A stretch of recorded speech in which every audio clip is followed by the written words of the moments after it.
Welcome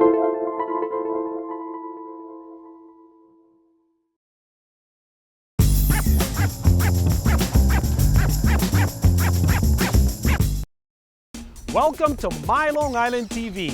From Manhasset to Montauk, we have traveled our communities to bring you the following events. I'm your host, Waldo Cabrera. My Long Island TV starts now.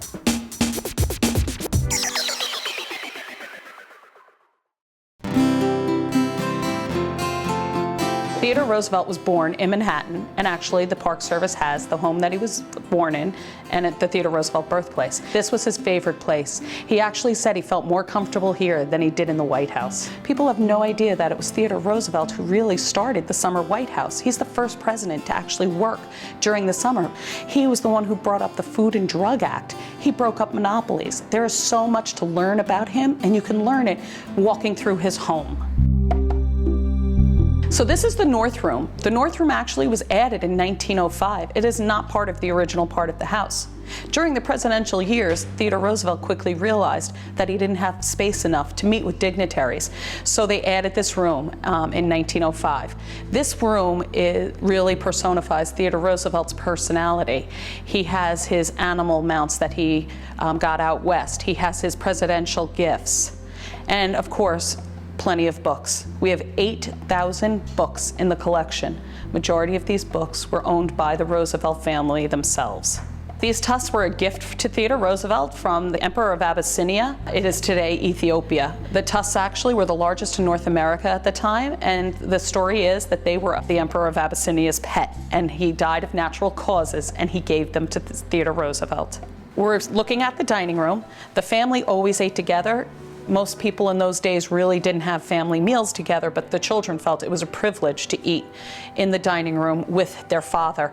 They always had so many different guests too. Mrs. Roosevelt always sat with her back to the pantry so she could talk to the servants, and Theodore Roosevelt sat facing the bull moose.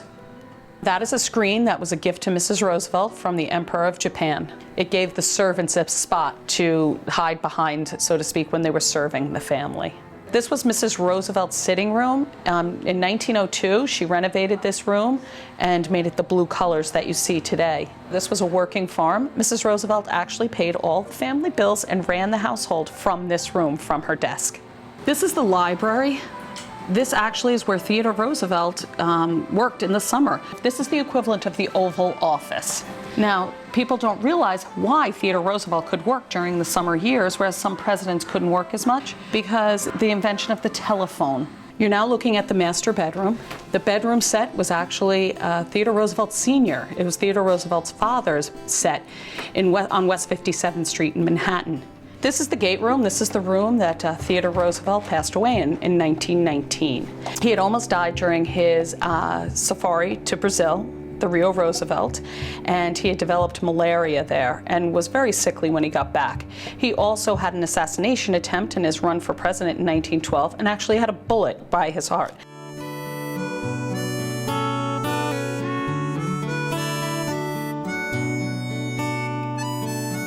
When you're coming to visit Sagamore Hill, it's not only about the home. The home is, as I said, our #1 artifact, but we have 83 acres. We have a path down to the beach that Theodore Roosevelt and his family used to go to swim and row boats. We have historic fields that you can see where they had cows. This was actually a working farm. We don't actually have animals, but we've tried to restore the landscape as historically possible as we could. We've taken out many of the invasive species, and we have even the front of the house, the field on the front of the house. It has the daisies that we have plenty of pictures of the children sitting in the fields in front of the home.